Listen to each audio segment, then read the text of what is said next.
नमस्कार दोस्तों, मेरा नाम उज्ज्वल और आप देख रहे हैं माई पाठशाला। आज टाइम एंड वर्क का एक और लेक्चर लेके आया हूँ। आज हम लोग पढ़ने वाले एमडीएच कंसेप्ट। इस पे बेस बहुत सारे क्वेश्चन आपके एग्जाम में आते हैं और ये बहुत आसान होता है। इसकी एक बहुत सिंपल सी बेसिक्स होती है और उस बेसिक को अगर समझ गए तो ये पूरा का पूरा जो कंसेप्ट है बहुत आसानी से समझ में भी आ जाता है और हम इसे अप्लाई भी बहुत आसानी से कर पाते हैं। बस थोड़ी सी सावधानी रखने की ज़रूरत है। अगर आप में से कोई नया बच्चा हो तो चैनल को सब्सक्राइब कर लीजिए और सारे लेक्चर को सीरीज में देखिएगा। आपका पूरा का पूरा कोर्स यहीं पे कंप्लीट हो जाएगा। टाइम एंड वर्क ऑलमोस्ट हम फिनिशिंग स्टेज पे हैं और अगर वीडियो पसंद आ रही है तो लाइक का बटन दबाइएगा और कोई सुझाव हो तो नीचे कमेंट सेक्शन में दीजिएगा। तो आज हम लोग एमडीएच कंसेप्ट को सीखेंगे। एमडीएच कंसेप्ट की अगर बात करूँ तो जो इसकी बेसिक्स है, बस वो बेसिक्स लर्न करने की ज़रूरत है। और बेसिक्स में क्या बोलूँ, जैसे फॉर एग्जाम्पल अगर मान लो कि एम नंबर ऑफ लोग किसी काम को करना स्टार्ट करते हैं, डी डेज तक काम करते हैं और हर रोज वो एच आवर्स काम करते हैं।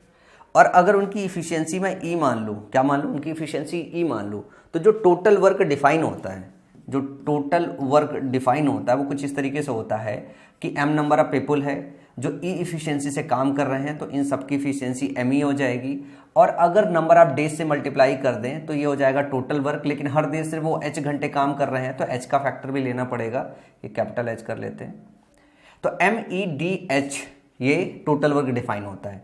अगर ई इफिशियंसी अगर हम 1 ले लेते हैं तो टोटल वर्क जो होता है वो कुछ इस तरीके से हो जाता है एम डी एच। तो वर्क को आप कैसे लिख सकते हो, एम डी एच के बराबर लिख सकते हो। इसमें प्रोवाइडेड है इफिशियंसी आपने ई लिखी है। अगर इफिशियंसी 1 नहीं है, मतलब ई है, ई की वैल्यू 1 दी है, अगर इफिशियंसी 1 नहीं है तो इसमें ई का भी मल्टीप्लाई करना पड़ता है।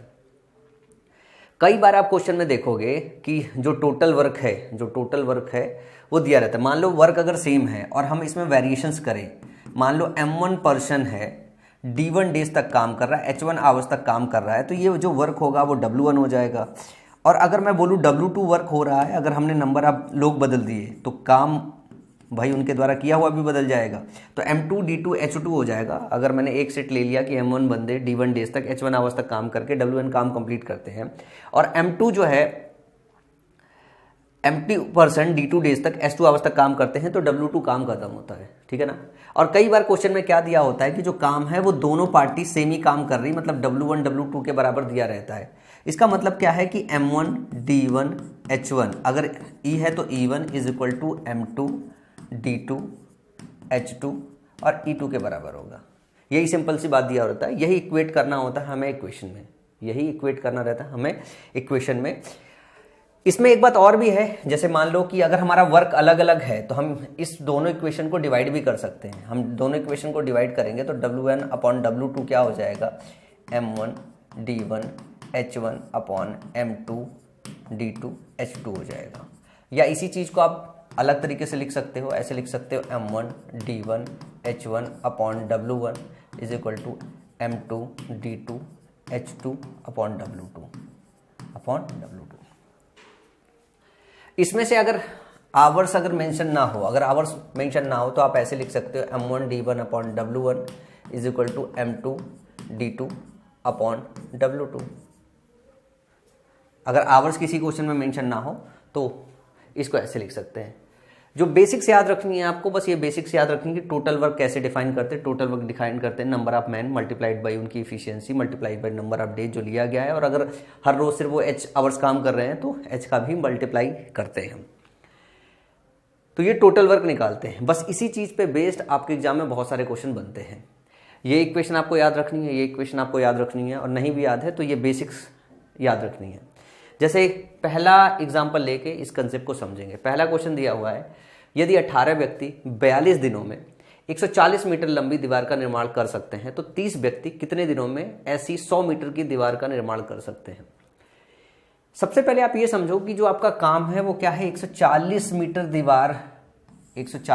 दीवार खोदनी है पहले केस में। तो W1 दिया हुआ है, W1 क्या दिया हुआ है, 140 मीटर। और इस काम को 18 व्यक्ति 42 दिनों में कर रहे हैं। मतलब मैं ये बोलूं 140 जो हो गया आपका वर्क हो गया, ठीक है ना। M1 कितने हैं, 18 व्यक्ति हैं कितने समय तक काम कर रहे हैं, 42 दिन तक काम कर रहे हैं, और कितना काम पूरा हो रहा है, वो हो रहा है W1। तो हमने क्या बोला कि अगर आवर ना दिया हो तो M1 D1 upon W1 is equal to M2 D2 upon W2 होगा। तो अगर हम बात करें कि 18 गुणे 42 ये टोटल वर्क होता है, यही उसका टोटल वर्क है, तो total work divide by total work, ठीक है ना। फिर दूसरे केस में क्या हो गया, 30 व्यक्ति काम कर रहे हैं, कितने नंबर ऑफ डेज काम करना है नहीं पता है, ले लो D डेज काम करेंगे, और अब कितना बनाना है, 100 मीटर बनाना है, सिर्फ 100 मीटर बनाना है। ये हो गया W1, ये हो गया W2। 18 गुणे 42, 30 गुणे D अपॉन 100, यहाँ से D की वैल्यू निकालनी है। D की वैल्यू आसानी से निकाल सकते हैं, ये जीरो कट गया, ये जीरो कट गया, 14 एक कम 14, 14 तरीक 42, 3 एक कम 3, ये कट गया। D की जो वैल्यू आ गई वो कितना हो गया, 18 दिन हो गया। सही ऑप्शन क्या होगा, ये हो जाएगा। हमने फॉर्मूला क्या लगाया, हमने फॉर्मूला लगाया है M1 D1 upon W1 is equal to M2 D2 upon W2। दोनों केस में देखो काम अलग अलग है। यहाँ 140 मीटर दीवार बनाना है, यहाँ पे 100 मीटर दीवार बनाना है, यहाँ पे 40 मीटर दीवार बनाना है, 100 मीटर दीवार बनाना है। ध्यान रखिएगा कि M क्या होता है, M होता है नंबर ऑफ मैन, व्यक्तियों की संख्या। E जो होती है वो इफिशियंसी होती है, D जो होता है वो डेज होता है, और जो H होता है वो क्या होता है, वो आवर होता है। इन्हीं का मल्टीप्लाई करते हैं जो टोटल वर्क आता है। यहाँ जो 100 मीटर लंबी दीवार बननी है वो आपका काम ही है, 100 मीटर जो दीवार बनी है वो काम है। तो W1 दिया हुआ है कि पहला जो काम होगा वो 140 मीटर की दीवार बनेगी, दूसरी वाले केस में 100 मीटर की दीवार से बननी है। आगे बात करें हम, यदि 300 व्यक्ति एक कार्य को 16 दिनों में पूरा करते हैं तो कितने व्यक्ति इसी कार्य को 1/5 भाग कितने व्यक्ति इस कार्य का 1/5 भाग 15 दिनों में पूरा करेंगे। ये क्वेश्चन देखो वैसे बहुत आसान है। 300 व्यक्तियों को अगर टोटल काम करने में, मतलब 300 व्यक्ति 16 दिन में किसी काम को कर पाते हैं, तो टोटल वर्क कितना हो गया, टोटल वर्क तो इतना हो गया। इसी काम का 1/5 करना है दूसरे केस में, तो इसका 1/5 कर दो। इस 1/5 भाग को कितने व्यक्ति कर रहे हैं, मान लो M मैन कर रहे हैं, कितने दिन चाहिए उनको, 15 दिन में खत्म करना है, तो ये इसके बराबर हो जाएगा। जैसे आप इसको करोगे तो 5 5 छक्का 30, 60 हो गया, और 15 15 चौका 60 हो गया। तो M की जो वैल्यू होगी 16 चौका 64 लोग चाहिए आपको। कितने लोग चाहिए, 64 लोग चाहिए। ऑप्शन सी आपका करेक्ट हो जाएगा। बहुत प्यारे प्यारे, बहुत आसान से क्वेश्चन है। अगला सवाल है, 20 व्यक्ति एक कार्य का 1/3 भाग 20 दिनों में पूरा करते हैं, शेष भाग को 25 दिनों में पूरा करने के लिए और कितने लोगों को नियोजित किया जाना चाहिए। देखो 20 व्यक्ति एक कार्य को का 1/3 भाग 20 दिनों में करते हैं, तो सबसे पहले तो आप निकाल लो कि जो टोटल वर्क है, भाई 20 व्यक्ति हैं, 20 दिन काम कर रहे हैं। कितना दिन काम कर रहे हैं, 20 दिन काम कर रहे हैं। ये जो काम कर रहे हैं ये किसी काम का 1/3 भाग ही है। ये काम जो इनके द्वारा टोटल वर्क जो किया गया है, 20 व्यक्तियों द्वारा 20 दिन में जो काम किया गया है वो इतना काम होगा। भाई मैं इन टूडेज इफिशियंसी, इस केस में हम 1 मान ले रहे हैं क्योंकि सेमी केस रहता है तो इफिशियंसी की जरूरत नहीं है। तो 20 व्यक्ति 20 दिनों में इतना काम कर लेंगे। ये किसी काम का 1/3 है, ये किसी काम का 1/3 है, ये किसी काम का 1/3 है। तो पूरा काम कितना होगा, इसमें 3 का मल्टीप्लाई कर दोगे तो ये हो गया टोटल वर्क जो काम करना है। अब बोल रहा है कि 1/3 काम तो हो गया है, इसका मतलब ये हो गया कि शेष भाग को, तो 1/3 हो गया है तो बचा हुआ कितना भाग है, 2/3। तो 2/3 से मल्टीप्लाई कर लो। इतना काम करना है, 25 दिनों में पूरा करना है, तो 25 दिन में पूरा करना है। कितना मेन लगेंगे, मान लो M मेन लगेंगे, इसके बराबर कर लो। 3 से 3 कट गया, 5 5 25, 5 चौका 20, 5 चौका 20, 4 चौका 16 दूनी 32। कितना हो गया, 32 मेन लगेंगे। इतना ही सिंपल था क्वेश्चन था। शेष भाग को 25 दिन पूरा करने के लिए और कितने लोग नियोजित करेंगे, तो 32 लोग टोटल चाहिए बचे हुए काम को कंप्लीट करने में। 20 तो ऑलरेडी काम कर रहा है, 20 ऑलरेडी काम कर रहा है, और कितने चाहिए, 12 चाहिए, तभी तो हो जाएगा 32 बचे हुए काम को करने में। तो सही ऑप्शन क्या हो जाएगा, ऑप्शन बी हो जाएगा। अच्छा देखो यहाँ पे हमने इफिशियंसी क्यों नहीं ली। इफिशियंसी मान लो हम एक मैन की अगर इफिशियंसी यहाँ पे ई लेते तो इधर साइड भी ई इफिशियंसी लेती, ई कट जाता, तो ऐसे केस में इफिशियंसी लेने की जरूरत नहीं है। और नंबर ऑफ आवर्स दिया नहीं है तो उसको इंक्लूड करने की नीड नहीं है। समझ में आई बात? अब चलो अगले सवाल की तरफ चलते हैं। अगला सवाल देखते हैं, प्यारा सा थोड़ा। एक कार को 80 दिनों में पूरा करने के लिए 140 पुरुषों को काम पर रखा गया था। 80 दिनों में पूरा करने के लिए 140 पुरुषों को काम पर रखा गया था। 50 दिन के बाद 10 और पुरुषों को काम पर रखा गया था। कार्य कितने दिन पहले समाप्त हो जाएगा? अंग्रेजी में पढ़ते जरा।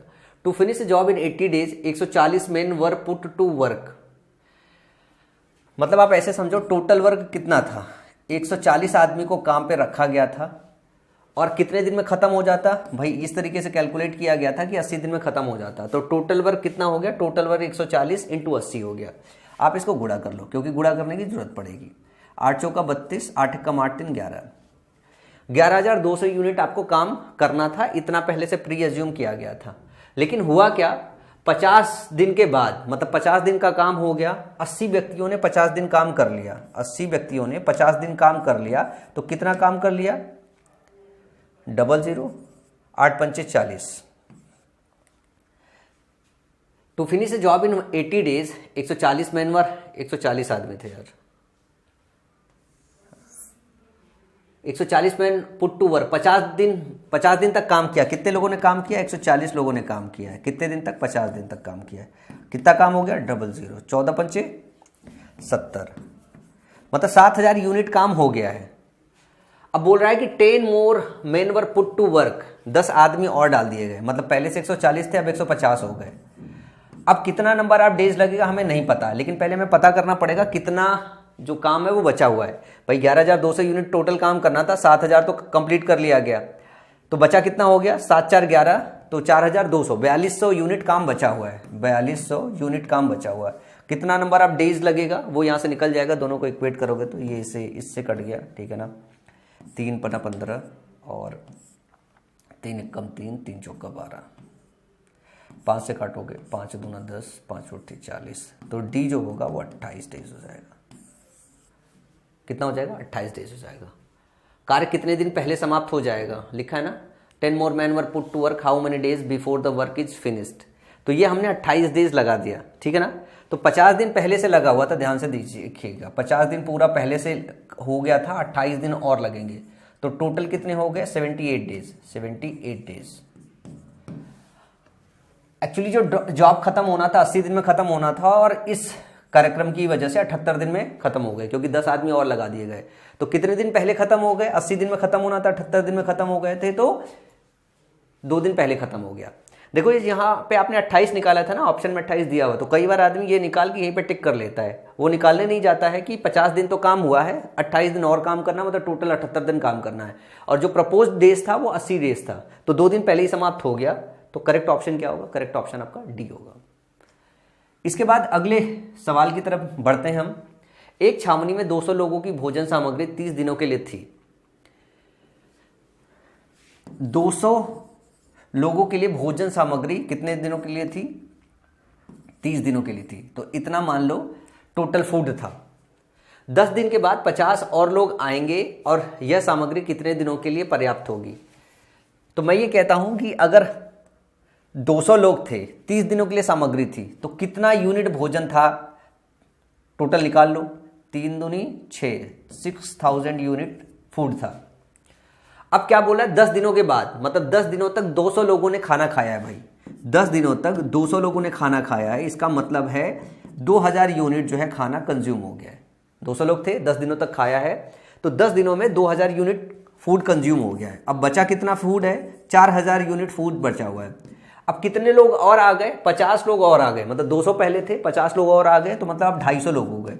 अब ये देखना है कितने नंबर ऑफ डेज तक ये फूड लॉस करेगा। तो 250 गुणे डी डेज तक लॉस करेगा, तो डी की वैल्यू निकालोगे तो यहां पे आ जाएगा 0 से 0 कट गया, और 25 एकम 25, और यहां से बचा 15, 25 छक्का 150, 15 दिन। तो ये जो बचा हुआ फूड है कितने दिन तक चलेगा? और बचा हुआ सामग्री 15 दिन तक चलेगा। समझ में आई बात? तो ये सामग्री कितने दिनों के लिए पर्याप्त होगी? 15 दिनों के लिए पर्याप्त होगी। तो 10 दिन के बाद आए हैं, तो बचा हुआ जो फूड है वो अगला कितना दिन तक चलेगा? 15 दिन तक चलेगा। तो ऑप्शन क्या होगा? बी करेक्ट हो जाएगा। अगले सवाल की तरफ चलेंगे। एक किले में 32 दिनों के लिए कुछ सैनिकों के लिए पर्याप्त भोजन की आपूर्ति थी। एक किले में 32 दिनों के लिए कुछ सैनिकों के लिए पर्याप्त भोजन की सॉरी सर्दी का मौसम है, सॉरी। एक किले में 32 दिनों के लिए कुछ सैनिकों के लिए पर्याप्त भोजन की आपूर्ति थी। तो मान लेते हैं कि कितने सैनिक थे, m, और 32 दिनों के लिए भोजन था, तो कितना यूनिट भोजन था, इतना यूनिट भोजन रहा होगा, ठीक है ना। 4 दिन बाद 150 और सैनिक आ गए, मतलब पहले तो m थे, अब 150 और आ गए। 4 दिन तक तो उन्होंने खाना खाया, 4 दिन तक उन्होंने खाना खाया, तो 4m इसमें से घट गया, तो बचा हुआ फूड कितना हुआ है, बचा हुआ फूड हो गया 28m, यही ना। अगर m व्यक्ति थे, 32 दिनों तक का उनका खाना था, तो 30m यूनिट फूड था। 4 दिनों तक तो m व्यक्तियों ने खाया, मतलब 28m खाना बचा रह गया है, ठीक है ना। 4 दिन बाद 150 और सैनिक आ गए, मतलब अब पहले m थे, अब m + 150 हो गए, और बाकी की सामग्री 21 दिनों के लिए पर्याप्त होगी, मतलब बाकी की सामग्री 21 दिनों के लिए पर्याप्त होगी। तो ये सारे लोग 21 दिन में अगर खाना खाएंगे तो ये 28m जो भोजन है ये खत्म हो जाएगा। तो पूछ रहा है प्रारंभिक किले में कितने सैनिक थे, तो m की वैल्यू पूछ रहा है, तो m की वैल्यू आसानी से निकाल सकते हो, 7 × 21 7 × 28, ये हो गया 4m, अंदर मल्टीप्लाई करोगे हो गया 3m + 450, तो m की जो वैल्यू है वो कितनी हो गई, 450। मतलब शुरुआती दौर में कितने सैनिक थे, 450 सैनिक थे। ऑप्शन ए करेक्ट हो जाएगा। बहुत प्यारे प्यारे, बहुत मतलब ऐसे मजाक वाले क्वेश्चन है, इन क्वेश्चन में कुछ खास दम नहीं है। चलो, एक ठेकेदार ने एक काम को 46 दिनों में पूरा करने का ठेका लिया। उन्होंने 117 पुरुषों को नियुक्त किया, जिसमें से प्रत्येक दिन में 8 घंटे काम करता है। 33 दिनों के बाद उसे पता चलता है कि कुल कार्य का 4/7 भाग पूरा हुआ है। उसे कितने लोगों को, यहाँ पे कितने के साथ और लगाना पड़ेगा, कितने और लोगों को, कितने और लोगों को काम पर रखना चाहिए जो दिन में 9 घंटे काम करेंगे और समय पर काम पूरा कर लेंगे। क्वेश्चन कुछ इस तरीके से, एक ठेकेदार ने ये डिसाइड किया कि 46 दिन में काम खत्म करना है, 117 पुरुषों को लगाया। इसका मतलब क्या है कि 117 जो पुरुष है वो काम कर रहे थे, 33 दिन तक इन लोगों ने काम किया, हर रोज जो है 8 घंटे का हिसाब से काम किया। जो इन्होंने काम किया, पता चला कितना काम पूरा हुआ, 4/7 काम पूरा हुआ। तो मान लो टोटल वर्क W था, तो इसका 4/7 काम पूरा हो गया। तो मैं पूछूं बचा हुआ काम कितना है, मैं पूछूं आपसे बचा हुआ काम कितना है, तो बचा हुआ काम अगर 4/7 खत्म हो गया तो 3/7 काम बचा हुआ है। तो W की अगर वैल्यू यहाँ से निकालोगे तो W की जो वैल्यू निकलेगी 117, 4 से कट गया, 4 दूनी 8 हो गया, ठीक है ना।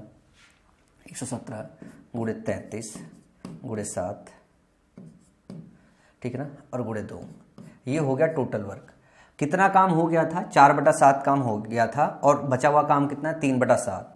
तो टोटल वर्क ये हो गया। लेफ्ट वर्क अगर हम निकाले, लेफ्ट वर्क जो करना है, कंप्लीट करना है, वो 3/7 है इसका, 3/7 × 117 × 33 × 7 × 2, इतना काम बचा हुआ है। 7 से 60 कट गया, तो बचा हुआ काम कुछ हो गया 6 × 117 × 33। इसी काम को करना है, इसी काम को करना है। मान लो m नंबर ऑफ पीपल्स काम करेंगे और 33 दिन तक काम हो गया है, तो बचा हुआ कितना दिन हो गया, 13 दिन काम बचा हुआ है। 13 दिन में ही काम कंप्लीट करना है भाई, 33 दिन तक तो काम हो गया, तो काम समय पर कंप्लीट करने का मतलब 13 दिन में ही काम उनको खत्म करना है। और अब हर रोज लोग 9 घंटे काम करेंगे, तो कितने लोग मिलके बचा हुआ काम खत्म कर लेंगे, पहले ये निकाल लेते हैं हम। तो यहाँ से अगर हम निकालें तो ध्यान से देखो कि 3 × 9 और ये हो गया 11, फिर 3 से काटोगे, ये देखोगे ये हो जाएगा 2, हो गया। अब अगर ध्यान से देखोगे तो 13 से कट जाएगा, 13 काटोगे, 13 9 117। अब अगर हम इसको मल्टीप्लाई करके देखें, m की जो वैल्यू आ जाएगी 198 आ जाएगी, मल्टीप्लाई करोगे तो 11 दूनी 22 या 9 दूनी 18 × 11 198 होगा। तो टोटल 198 लोग चाहिए। आपके पास ऑलरेडी कितने आदमी हैं, 117 आदमी ऑलरेडी है जो काम कर रहे हैं, तो एडिशनल कितने आदमी चाहिए, 117 को 198 में से घटाओगे तो कितना बच जाएगा, 81 बच जाएगा। तो आपको एडिशनली 81 व्यक्ति और लगाने पड़ेंगे ताकि काम टाइम से कंप्लीट हो पाए। अगले क्वेश्चन की तरफ मूव करते हैं। अगला क्वेश्चन ध्यान से देखिएगा। एक ठेकेदार ने नहर खोदने के लिए 15 लोगों को काम पर रखा, जो दिन में 6 घंटे काम करते थे और 28 दिन में काम पूरा करते थे। 10 दिन बाद, मतलब 28 दिन में काम पूरा करना था, कुछ ऐसा इन लोगों को। 10 दिन बाद 12 दिन के लिए काम रोकना पड़ा, मतलब 10 दिन काम हुआ, 10 दिन के बाद 12 दिन काम रोक दिया गया, ठीक है ना, एक दुर्घटना के कारण। 4 लोगों को अयोग्य घोषित कर दिया गया था। उसके बाद काम के घंटे प्रतिदिन 9 घंटे थे। ज्ञात कीजिए कार्य करने के लिए कितने अतिरिक्त व्यक्ति कार्य करके ताकि कार्य समय पर पूरा हो सके। अंग्रेजी में पढ़ते हैं, हिंदी थोड़ी टूटी फूटी है, समझाता हूँ फिर। A contractor hired 15 people to dig a canal who would work for 6 hour a day, ठीक है ना, and finish the entire work in 28 days. मतलब ऐसा हुआ कि जो टोटल वर्क समझ में आया कॉन्ट्रैक्टर को, ये आया कि अगर 15 आदमी काम करेंगे, 6 घंटे हर रोज काम करेंगे तो 28 दिन में खत्म हो जाएगा। मतलब इतना टोटल वर्क था उसके पास। उसने अपने हिसाब से कैलकुलेट किया कि ये प्रोजेक्ट भाई इतने यूनिट वर्क का है। हुआ क्या, बोला जा रहा है कि आफ्टर 10 डेज, मतलब ये जो 15 लोग थे, 15 लोगों ने 10 दिन काम किया 6 घंटे के हिसाब से। 6 घंटे के हिसाब से इतना काम इन लोगों ने किया। The work had to be stopped for 12 days, 12 दिन तक काम नहीं हुआ। और 4 जो लोग हैं पीपुल वर डिस्क्वालीफाइड, 4 लोग जो है डिस्क्वालीफाइड कर दिए गए ड्यू टू एन एक्सीडेंट। मतलब उनके पास 15 लोग थे, अब बच्चे कितने लोग हैं, 11 लोग बचे हुए। After that the working hours were 9 hours per day, find how many additional people to work so that the work may be finished on time. 10 दिन का काम हुआ है और 12 दिन बर्बाद हो गए हैं। ध्यान देखिएगा, 10 दिन काम हुआ है, 12 दिन बर्बाद हो गए हैं। और काम कितने समय में खत्म करना था, 28 दिन में खत्म करना था। तो टोटल आप नंबर ऑफ डेज जो गॉन हो गए लिस्ट से, वो हो गए हैं 22 दिन। बचा कितना डेज है, 6 दिन बचा है। 6 दिन में काम खत्म करना है। और एक दिन की जो कैपेसिटी है, एक दिन की कैपेसिटी है वो 9 घंटे काम करने की है। अब अगर मान लूँ मैं M मैन एम्प्लॉयड किए जाते हैं इस काम को खत्म करने के लिए, तो लेफ्ट वर्क कितना, पहले तो ये निकाल लो आप। 15 गुणे 6 दोनों में से कॉमन है, 15 गुणे 6 इसमें दोनों में कॉमन ले लिया। 28 में से 10 घटा 18 हो गया। इतना काम बचा हुआ है भाई, ये माइनस ये करोगे, ये हो गया, ये टोटल करना था तो बचा हुआ काम इतना है। और अब 6 ही दिन में खत्म करना है क्योंकि टाइम पे खत्म करना। 28 दिन लिया है तो 10 दिन तो काम हुआ, 12 दिन बर्बाद हो गए, तो 10 12 22 दिन हो गए, तो बचा हुआ 6 दिन है। 28 दिन में ही कंप्लीट करना है, तो 6 दिन में खत्म करना है। जो 9 आवर्स पर डे काम कर सकते हैं। अब मैंने मान लिया कि टोटल M बंदे हैं जो मिलके काम कर रहे हैं। यहां से अगर हम निकालेंगे 9 एकम 9, 9 दूनी 18, ये 6 से 6 कट जाएगा, तो 15 दूनी 30 लोग टोटल अगर काम करेंगे तो बचा हुआ काम खत्म हो जाएगा। लेकिन आदमी कितने बचे हुए हैं, 11 बचे हुए हैं, क्योंकि 15 लोग थे, 4 लोग डिस्क्वालीफाइड हो गए। तो एडिशनल कितने आदमी जो है इंप्लॉय करने पड़ेंगे, 19। कितने इंप्लॉय करने पड़ेंगे, 19, क्योंकि जो शुरुआती दौर में 15 थे उसमें 4 तो डिस्क्वालीफाई हो गए, तो बचे हुए 11 हैं। और अब उनको 19 अलग से हायर करने पड़ेंगे, जिसकी वजह से वो 28 दिन का जो कमिटमेंट है उस टाइम पे जो है काम पूरा हो पाए। तो ऑप्शन सी क्या हो जाएगा, करेक्ट हो जाएगा। ये बहुत क्लासी, बहुत अच्छा क्वेश्चन था। मतलब इस तरीके के क्वेश्चन में सबसे अच्छा क्वेश्चन यही क्वेश्चन था।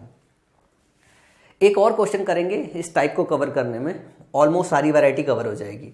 120 पुरुष एक दिन में 10 घंटे काम करते हुए एक काम को 85 दिनों में पूरा कर सकते हैं। तो टोटल वर्क अगर आप यहां से देखोगे ध्यान से, बस टोटल वर्क ही तो देखना है। 120 पुरुष हैं, 10 घंटे हर रोज काम कर रहे हैं, 85 दिन में काम कंप्लीट हो जा रहा है। ध्यान से देखिए।